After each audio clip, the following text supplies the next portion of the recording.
अनस की स्टोरी में आपका स्वागत है। आज फिर हम एक नई कहानी लेकर आपके सामने उपस्थित हैं। अगर आप लोगों के पास भी कोई डरावनी हॉरर स्टोरी है तो आप हमें इंस्टाग्राम पर डीएम करें। अंधेरे की आवाज़ पार्ट 5। तो चलिए शुरू करते हैं आज की कहानी। भय की गुफा। एक रहस्यमय जंगल। गर्मी की एक दमदार धूप थी। पक्षियों की चहचहाहट और हवा के झोंके जंगल में मधुर आवाज निकाल रहे थे। इस जंगल के बीच में एक छोटा सा गांव था जिसके लोग शांत और खुशहाल जीवन जीते थे।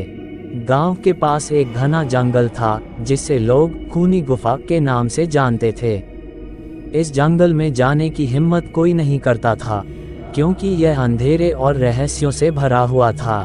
इस जंगल में एक गुफा थी जिसके बारे में कहा जाता था कि वहाँ एक भयानक राक्षस रहता है। राक्षस के बारे में अनेक कहानियाँ प्रचलित थीं जो लोगों को डर से कांपने पर मजबूर कर देती थीं। गांव में रहने वाले दो दोस्त राजू और रवि खूनी गुफा के रहस्यों को जानने के लिए उत्सुक थे। वे बचपन से ही इस गुफा के बारे में कहानियाँ सुनते थे और उनमें ये जानने की इच्छा थी कि क्या सच में वहाँ कोई राक्षस रहता है। एक दिन दोनों दोस्तों ने खूनी गुफा में जाने का फैसला किया। वे सुबह जल्दी उठे और गुफा की तरफ जाने वाले रास्ते पर निकल पड़े। जैसे जैसे वे गुफा के करीब पहुंचते गए वैसे वैसे हवा ठंडी और भारी होती गई। जंगल में सन्नाटा छा गया था और पक्षियों की चहचहाहट भी बंद हो गई थी। एक पल के लिए सब कुछ शांत और भयानक हो गया। डर और उत्सुकता के मिश्रित भावों के साथ राजू और रवि खूनी गुफा के गेट पर पहुंचे। गुफा के अंदर काला अंधेरा था और हवा में एक अजीब सी गंध थी। राजू ने अपनी टॉर्च जलाई और दोनों दोस्त गुफा के अंदर जाने लगे। गुफा के अंदर का माहौल भयानक हो गया था। हर तरफ अंधेरा था और चट्टानों से पानी टपकने की आवाज़ें आ रही थीं। गुफा के अंदर इतना डर था कि उसके अंदर जाने वाले की रूह भी कांप उठे। राजू और रवि धीरे धीरे गुफा के अंदर आगे बढ़ रहे थे।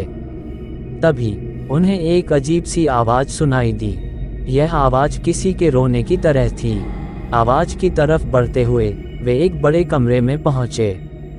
कमरे के बीच में एक पत्थर का सिंहासन था और सिंहासन पर एक भयानक राक्षस बैठा था। राक्षस की लाल आंखें और नुकीले दांत थे। उसके शरीर पर काले बाल उगे हुए थे और उसके हाथों में खून से सनी तलवार थी। राजू और रवि को देखकर राक्षस क्रोधित हो गया। उसने अपनी तलवार उठाई और उन पर हमला कर दिया। राजू और रवि ने भागने की कोशिश की लेकिन राक्षस बहुत शक्तिशाली था। उसने रवि को पकड़ लिया और उसे अपनी तलवार से मार डाला। राजू डर के मारे कांप रहा था। उसने अपनी जान बचाने के लिए वहां से भागने का फैसला किया। राजू ने राक्षस पर पत्थर फेंकना शुरू कर दिया।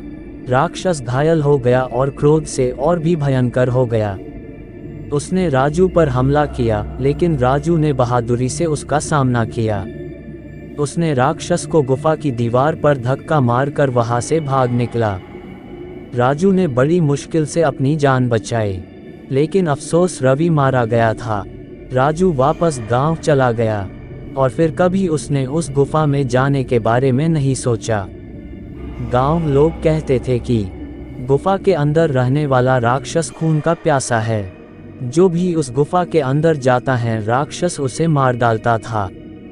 इसलिए कोई भी डर की वजह से उस गुफा में नहीं जाता था।